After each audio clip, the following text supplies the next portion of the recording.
Hello and welcome. Got ourselves an opponent from Romania, Golden Daydream. I've got a golden background, so it's fitting. He's 2300, strong player. We're going to start in fine speed style. He's playing the professional opening. This is a professional, old school master line. You know, the Kasparovs, the Ivanchuks of the world. Those are the kind of guys that play this. The Boris Gelfand. They know this shit is from the deep Russian era of chess. So this guy's like an old timer pro, and he knows his opening pretty well. And I actually don't know too much at this point, so I'm playing moves which are maybe going to look a bit weird.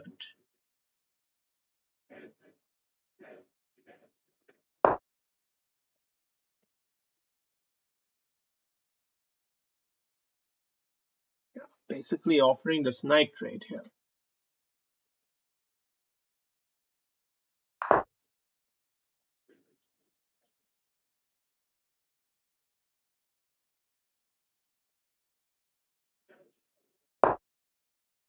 I'm choosing to keep the king in the center rather than castling.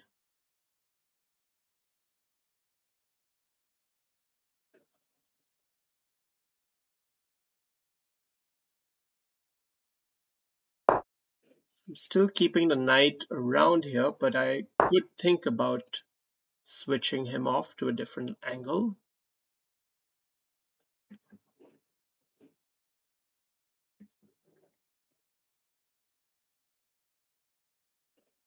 It might invite a check, but then we'll just step aside.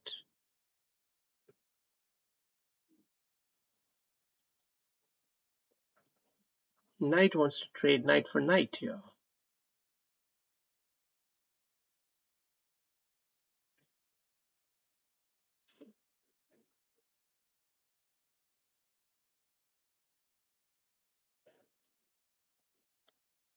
Okay. I'm at the limits of my understanding at this point. But I guess he was happy to take there and happy to kind of get this bishop activated in a sort of way. This bishop, this pawn, all of this stuff is rolling. He was kind of happy about that. It felt like. And that's, in a way, that's instructive. And you can see it. You can see the pieces are flowing smoothly. He's living life large, isn't he? But we're gonna have to change the flavor a bit here. We're gonna have to get our own shit going. Otherwise, what's the point?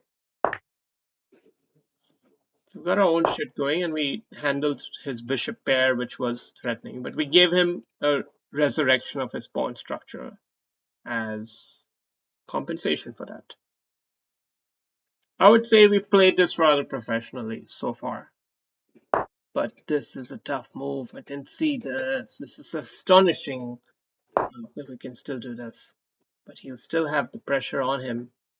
So I'm not sure that I'm managing it. Maybe we can dilute it off in time.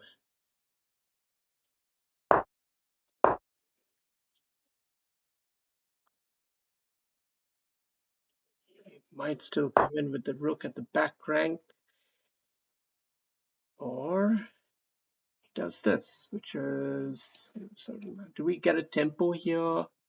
Tempo here feels correct. Tempo here and capture this instead. See what happens here. He might get doubled pawns in the center, which is definitely dangerous looking. But we can at least dilute off of this and we can trade here happily. Okay. So far, so good. We should be able to hold this, guys. I mean, I know he's 2300 and all, but it is opposite colored bishop endgame position. And he is the one who has somewhat weak pawn here. Let's get our bishop in the game to threaten to even come from this angle. Now, in order to get something, you got to give something. Okay, so we'll go here actually. Just one preparatory move before, because anyway he can't take it. He can't push it, he can't do anything. Okay, so you take it.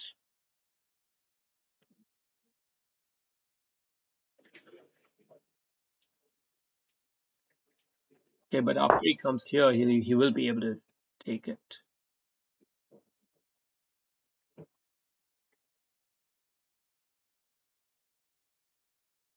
To be captured.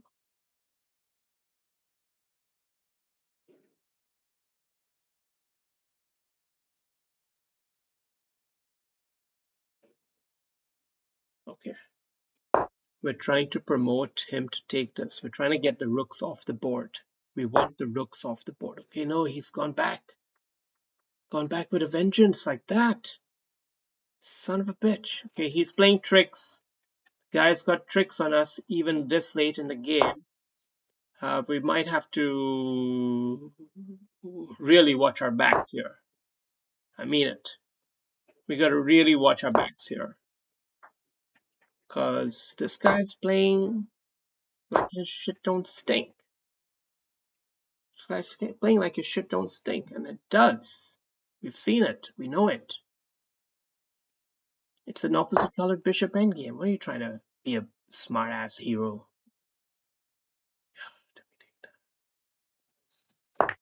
Can we do this? Or is he deflecting me and winning the bishop? Fuck. Oh no, he could have done that. I think he missed a chance there. I think he missed a big opportunity there. And what now? What now? This is a critical moment. I'm not going to lose a pawn. I'm going to just make sure I win this slowly and have that one pawn advantage going into the endgame. And then try to win that. Try to win it on clock as well as position.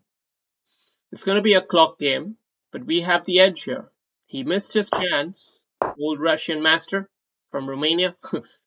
Romanian master. When I asked Romanian some tough questions, he's not liking how this is going.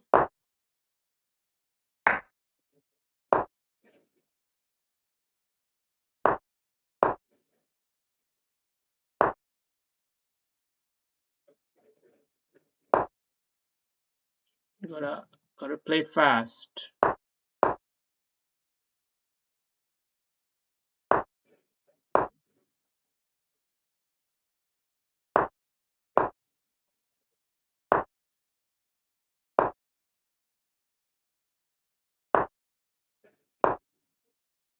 What is our plan here? What is our plan?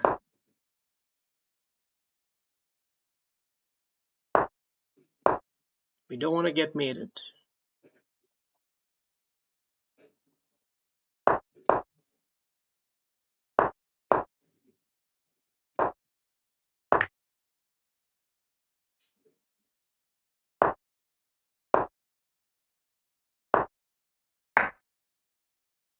Yeah, he's playing very professionally, holding on to the backward pawn here.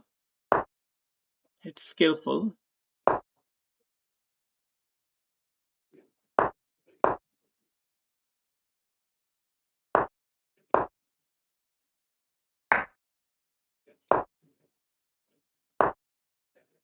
But we're forcing a trade of rooks. That's definitely a credit to me in most cases, but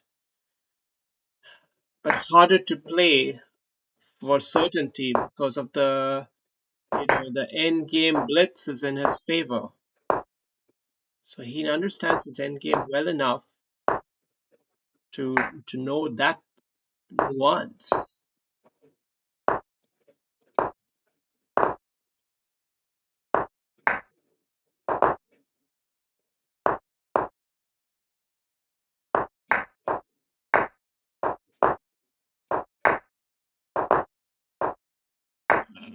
Let's not blunder this one. I blundered it. My mouse click slipped it.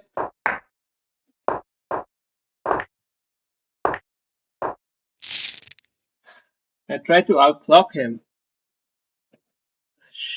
I was gonna outclock him. Well, anyway, I guess it's a fair result. It was a tough game. It wasn't easy to convert that rook end game, but yeah, it wasn't a winning position. It was just the kind where you could put pressure, but you would have to win on the clock. At the end of the game, we were losing, but he didn't have enough time to finish the game. So we were kind of clever in how we took our risks.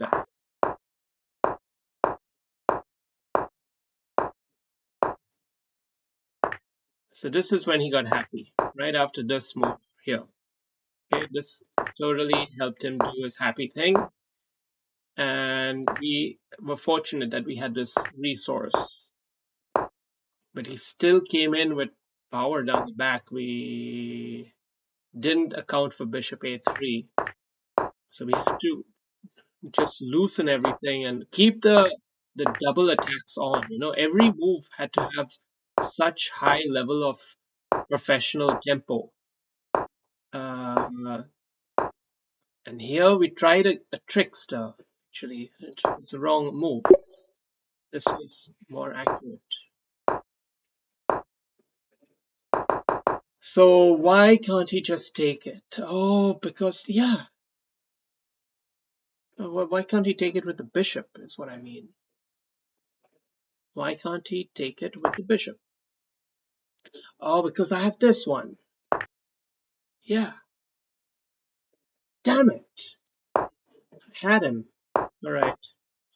So we got into this kind of scary situation, and he played like a shit don't sting, and I made a blunder here because I think he could have deflected with the queen, and it would have been a minor optimization, but he didn't do that. And this is a very instructive move here, okay?